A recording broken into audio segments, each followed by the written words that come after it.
expect you to do well. You've done well every test you've come up with. I mean, this is a little more difficult test than most of the others.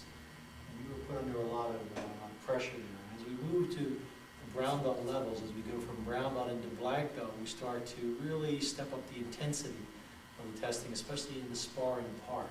And Kurt's Kurt's kind of the laid back guy, you know, quiet and polite, always a smile on his face. He doesn't come across very aggressively.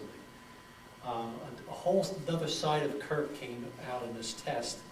And see, that's why it's a shame you didn't have a chance to see that. He really met the challenge, and I was very, very impressed with that. And not that I didn't expect him to do well, but I mean, he really did surprise me. He went above and beyond even what I expected. So I got to say, I'm very proud of you, Kurt, and looking forward to seeing you move towards black belt. I know it's a little tough as we get towards the later levels. The tests are further in between.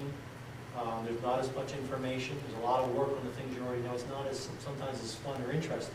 Some of the techniques are more interesting, but they're further and few between. It takes more as an individual for you to motivate yourself. Where as a beginner, there's a lot of guys motivating you and saying, "Oh, you're doing this, or you're learning that, or whatever." And now it's kind of like you saying, "Okay, I'm going from kind of boy like man, or from brown belt to black belt in a sense." Where I got to start saying, I'm the one who's going to push myself. I'm the one who's going to make the effort. I'm the one, maybe not dad who's got to say, come to class, or mom, or sensei says, well, how did you work on this? And that's kind of like the dividing point. And you know, some guys get that fire, get that motivation, and some don't. And so I'm encouraging you to think along these lines, and I really think you have great potential to do that. So I'm encouraging you. I think it'll be fun. Again, congratulations. Basic class posture.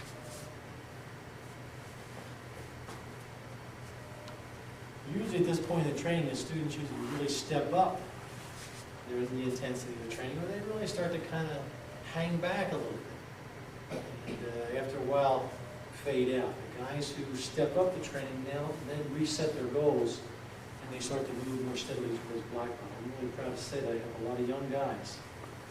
Kurt was only one of them who are really stepping up to the plate and starting to prepare and moving closer to black belts. So in the next year, 2 years, we should have quite a number of young new black belts coming out of our school. Courtesy, right? Us.